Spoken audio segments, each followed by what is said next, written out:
तो यहाँ पर इस फिल्म में एक सीन है जिसका मुझे लगा कि यहाँ पर जिक्र करना बहुत ही ज़्यादा ज़रूरी है। टेंशन मत लो, स्पॉयलर्स नहीं देने वाला हूँ। तो यहाँ पर इस फिल्म के एक सीन में हमें देखने को मिलता है कि यहाँ पर जर्मन्स और ब्रिटिशर्स ये आपस में भिड़ जाते हैं क्योंकि एक जंग चल रही है। और यहाँ पर हम लोग ज़्यादा पॉलिटिक्स में नहीं जाएंगे क्योंकि मूवीज़ में पॉलिटिकल एंगल निकालना मेरा काम तो बिल्कुल भी नहीं है। तो देखिए यहाँ पर ये जो दोनों देश हैं ये आपस में भिड़ जाते हैं और यहाँ पर दोनों सोल्जर्स आपस में एक दूसरे के साथ जंग लड़ने लगते हैं। अब यहाँ पर सवाल ये उठता है कि जहाँ तक हमें मालूम है कि इन दोनों ही देशों ने इस पूरी दुनिया को तबाही और जंग के अलावा कुछ नहीं दिया है। तो ऐसे में सवाल ये उठता है कि यहाँ पर दूध का धुला कौन है, क्योंकि हम सभी जानते हैं कि अगर बात करें हॉलीवुड मूवीज़ की, अगर आप बहुत ही ज़्यादा देखते हो तो कहीं ना कहीं हॉलीवुड मूवीज़ बनती है अमेरिका में, और अमेरिका हमेशा टारगेट करता है जर्मनी को।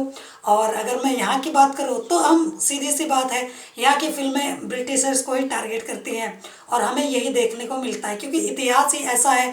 तो फिर दिखाने में क्या हर्ज है, क्योंकि जिसने जो बोया है वही तो वो काटेगा। पर मुझे लगा कि इस बारे में थोड़ा सा जिक्र करना तो ज़रूरी है, क्योंकि यहाँ पर कोई ना यहाँ पर इस फिल्म की अगर मैं बात करूँ तो कहीं ना कहीं ये फिल्म किसको ज़्यादा सपोर्ट करती है और किसको ज़्यादा वैल्यू देती है वो तो हमें साफ साफ नज़र ही आता है। खैर उस पर हम लोग ज़्यादा चर्चा नहीं करेंगे। बाकी मैं आप पर छोड़ता हूँ कि आप क्या सोचते हैं कि यहाँ पर दूध का धुला कौन है। अब यहाँ पर अगर मैं इस फिल्म की बात करूँ तो देखिए सीधी सीधी सी बात यह है, इस फिल्म को लेकर जो मेरा एक्सपीरियंस है और मुझे जो समझ में आया है, क्योंकि इसके पहले की जो दो फिल्में आई हुई हैं वो दोनों ही फिल्में मैंने देखी हैं और उसके हिसाब से जो मेरा एक्सपीरियंस रहा है इससे तो मुझे साफ साफ यही समझ में आया है कि जो फर्स्ट फिल्म आई तो उस वक्त भी यहाँ पर फिल्म के मेकर्स के पास कोई प्लानिंग नहीं थी। और यहाँ पर जब फर्स्ट फिल्म इतनी ज़्यादा अच्छी खासी हिट साबित हुई तो उसके बाद यहाँ पर उनके पास वैसा तो प्लानिंग कुछ थी नहीं, तो जैसे तैसे उन्होंने इसका सीक्वल रिलीज़ कर दिया।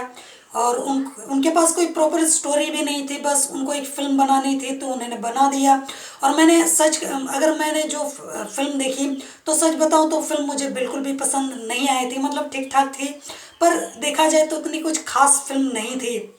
और यहाँ पर इसके आगे भी इनके पास कोई प्लानिंग थी नहीं, क्योंकि यहाँ पर ये जो फिल्म निकल कर आई है ना ये सीक्वल भी नहीं है, ये एक्चुअल में प्रीक्वल है।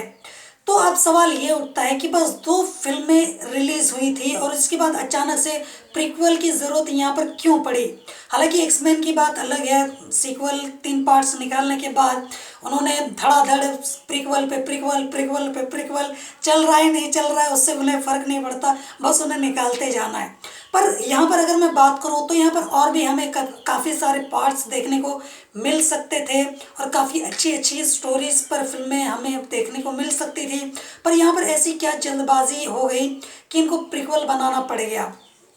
तो मुझे लगता है कि कहीं ना कहीं यही रीजंस हैं कि इनके पास कोई प्रॉपर प्लानिंग कभी थी ही नहीं कि हमें आगे सीक्वल बनाना है या फिर हमें ये करना है या फिर वो।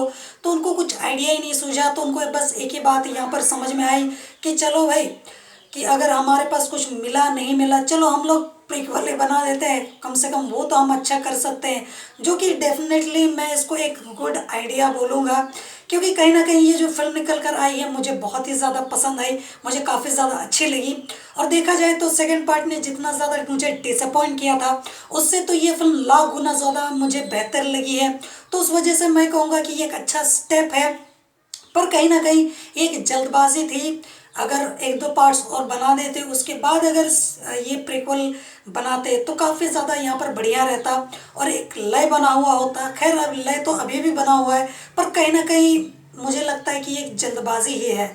पर देखा जाए अगर मैं इस फिल्म की बात करूं तो फिल्म काफ़ी ज़्यादा बढ़िया है। और जिन्होंने फर्स्ट पार्ट देखा हुआ है, हालांकि सेकंड पार्ट से अगर उनका एक्सपीरियंस ख़राब हुआ है तो कोई बात नहीं, यहाँ पर उम्मीद आप मत छोड़ो। इस फिल्म को अगर आप देखोगे तो ये फिल्म आपको बिल्कुल भी डिसअपॉइंट नहीं करेगी।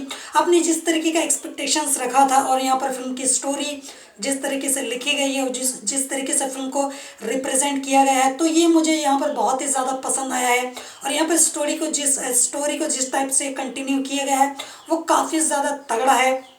और यहाँ पर फिल्म में हमें दिखाया गया है कि किंग्समैन की शुरुआत कैसे हुई, आखिर ये सब चीज़ें कहाँ से शुरू हुई थी और क्यों हुई थी, और ये सब अगर आपको जानना है और किंग्समैन द सीक्रेट सर्विस से आप बहुत ही ज़्यादा इम्प्रेस हुए थे। तो कहीं ना कहीं ये फिल्म आपको ज़रूर देखनी चाहिए, आपको ज़रूर पसंद आएगा। और मुझे लगता है कि जिन्होंने फर्स्ट पार्ट देखा हुआ है तो भाई ये एक मस्ट वॉच मूवी है, इसको आप मिस मत करना और इसको आप सबके साथ बैठ कर देख सकते हो, इंजॉय कर सकते हो।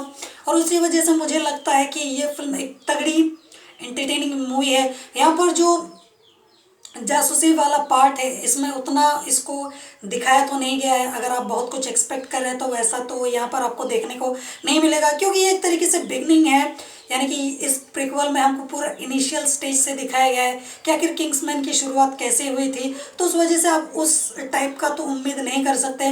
पर हाँ, जिस तरीके से यहाँ पर स्टोरी हमें देखने को मिलती है, जिस तरीके का यहाँ पर एक बेस बनाया गया है और जिस तरीके से हमें दिखाया गया है कि किंग्समैन की शुरुआत कैसे हुई थी, तो ये मुझे काफ़ी ज़्यादा पसंद आया है और मुझे लगता है कि आपको भी काफ़ी ज़्यादा पसंद आएगी। तो यहाँ पर कोई शिकायत वाली बात है ही नहीं।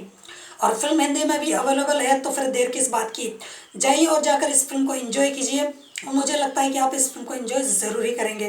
बाकी किंग्समैन के जो डाई हार्ड फैंस हैं उनको तो ये फिल्म ज़रूर देखनी ही देखनी चाहिए। बाकी जाने से पहले एक छोटी सी रिक्वेस्ट, वीडियो को लाइक शेयर और चैनल को सब्सक्राइब ज़रूर कर लेना। जोहार।